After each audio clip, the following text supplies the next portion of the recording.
Hello, Miss Thinker here. Your daily source for mind-blowing facts, forgotten history, and powerful motivation. Today, I will share the most dangerous planet ever discovered. What's the most dangerous place in the universe? A black hole? A supernova? What if I told you it's a planet? Not just any planet, but a world so terrifying it makes all our sci-fi nightmares look like a walk in the park. Today, we're journeying 750 light-years away to a place officially known as HD 189733b. But let's just call it the Planet of Horrors. From a distance, HD 189733b is actually quite beautiful.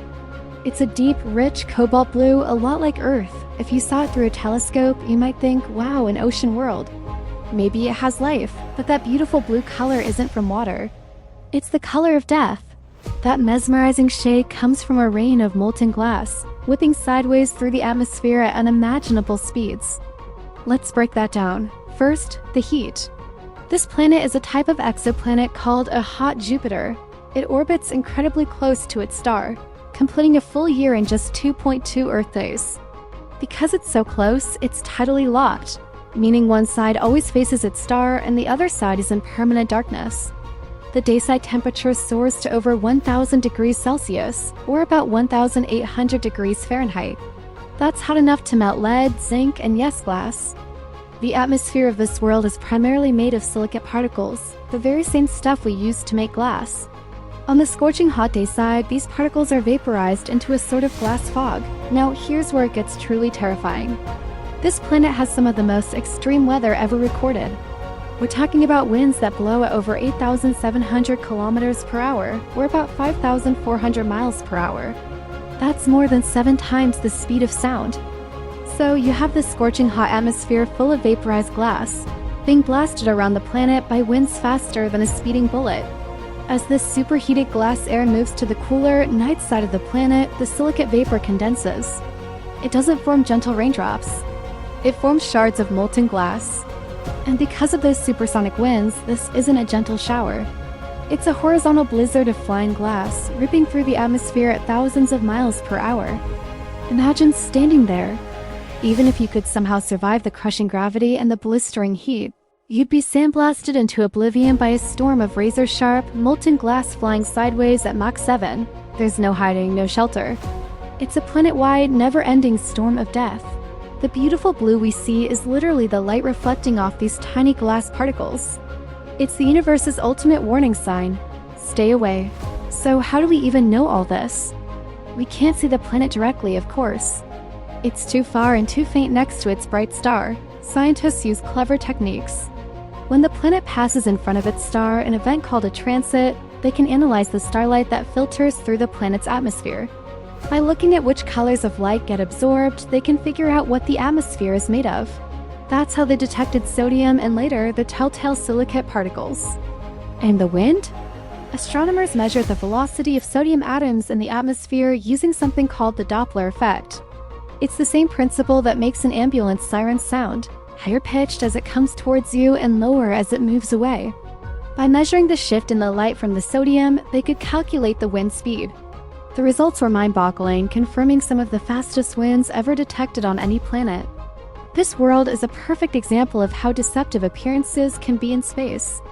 A beautiful blue dot that looks like home turns out to be one of the most inhospitable environments imaginable. It reminds us that the universe is full of wonders that are as dangerous as they are beautiful. It's not a place for us. It has its own rules, its own physics, its own brand of chaos. So how do we even know all this? We can't see these planets directly. They are too small, too far, and completely overwhelmed by the light of their parent stars. The answer is technology, specifically powerful instruments like the James Webb Space Telescope. Scientists use 2 main techniques, the transit method and spectroscopy. The transit method is like watching for a tiny dip in a star's brightness. When a planet passes in front of its star from our perspective, it blocks a minuscule amount of light. Telescopes are sensitive enough to detect this dip, which tells us a planet is there and how big it is. But to know what a planet is made of, they use spectroscopy. As starlight passes through the planet's atmosphere, different chemical elements absorb specific colors or wavelengths of light. By analyzing the missing colors, scientists can identify elements like sodium, water, or even the silicate particles that make up the glass on HD 189733b. It's like a chemical fingerprint left in the starlight. This is how we can explore these impossible worlds from hundreds of light years away. HD 189733b isn't just a curiosity. It teaches us a lot about planetary atmospheres and how they behave under extreme conditions. By studying these hot Jupiters, scientists can refine their models of how planets form and evolve, which helps them in the search for planets that are asterisk habitable, planets that might actually be like Earth. Every hellish world we find helps us better understand what it takes to create a paradise. And if you think raining glass is bad, let me introduce you to Kuro 7b. This was one of the first rocky exoplanets ever discovered, and it's even more hellish. It orbits so close to its star that its surface is a permanent ocean of molten lava. But because it's also tidally locked, one side boils while the other is frozen. This creates a bizarre weather system where rock on the hot side vaporizes, forms clouds, and then rains down as molten rock pebbles on the cooler side. It literally rains rocks. But perhaps the most haunting worlds are the ones we can't easily see, rogue planets. These are planets that have been ejected from their star systems and now drift alone in the cold interstellar darkness. They have no sun to warm them. They are cosmic orphans, wandering the galaxy in near total blackness. How could life possibly exist there? The answer might lie deep inside. If a rogue planet is large enough, its core could remain volcanically active for billions of years, generating enough internal heat to maintain liquid water in a vast subsurface ocean hidden beneath a thick crust of ice. Life wouldn't need a sun. It would be powered by the planet's own geothermal energy. These worlds are incredibly difficult to find, usually detected only by the way their gravity briefly bends the light of a distant star as they pass by, a technique called gravitational microlensing. They are a reminder that the universe might be hiding life in the most unexpected and darkest of places. So, with all these terrifying worlds out there, what makes a planet habitable? Scientists call it the Goldilocks zone. It's the region around a star where conditions are not too hot, not too cold, but just right for liquid water to exist on a planet's surface. Earth, of course, is in our sun's Goldilocks zone, but it's not just about distance. A planet also needs a stable atmosphere to regulate temperature and a magnetic field to protect it from harmful solar radiation. Without these, even a planet in the perfect location could end up a barren rock like Mars or a runaway greenhouse like Venus. Finding a planet in the Goldilocks zone is the first step, but true habitability requires a delicate and complex balance of many factors, making worlds like ours incredibly rare and precious. This brings us to one of the most profound and unsettling questions in all of science, the Fermi paradox. The paradox is this: our galaxy is so vast with billions of stars and likely trillions of planets that statistically intelligent life should have arisen many times.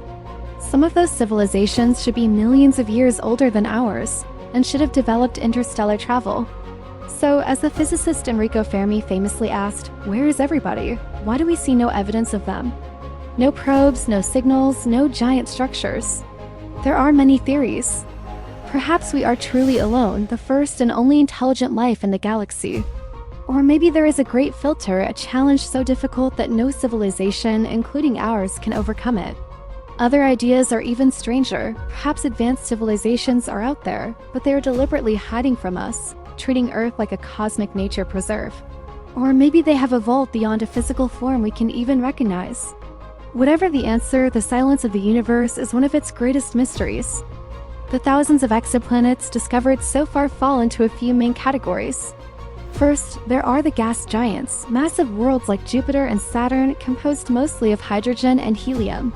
A surprising number of these are hot Jupiters, which orbit incredibly close to their stars.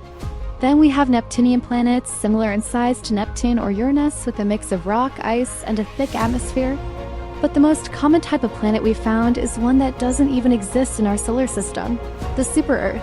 These are rocky worlds larger than Earth but smaller than Neptune. We don't know for sure what they're like. Some could be water worlds, while others might be barren rocks. Finally, there are the terrestrial planets, worlds similar in size and composition to Earth. These are the primary targets in the search for life, but they are also the smallest and most difficult to find. Each type of planet tells us something new about how planetary systems form and evolve and how diverse the galaxy truly is. So the next time you look up at the night sky and see a twinkling star, remember that it might have a planet orbiting it. And that planet could be a beautiful, serene water world. Or it could be a cobalt blue monster raining glass sideways at 7 times the speed of sound. The universe is a wild place. What do you think is the most terrifying planet or space phenomenon you've ever heard of? Let me know down in the comments. I'd love to hear your thoughts, and maybe we can explore another cosmic nightmare in a future video. Thanks for joining me on this terrifying trip across the galaxy. If you enjoyed it, don't forget to hit that like button and subscribe for more journeys into the amazing and often scary unknown. Stay curious.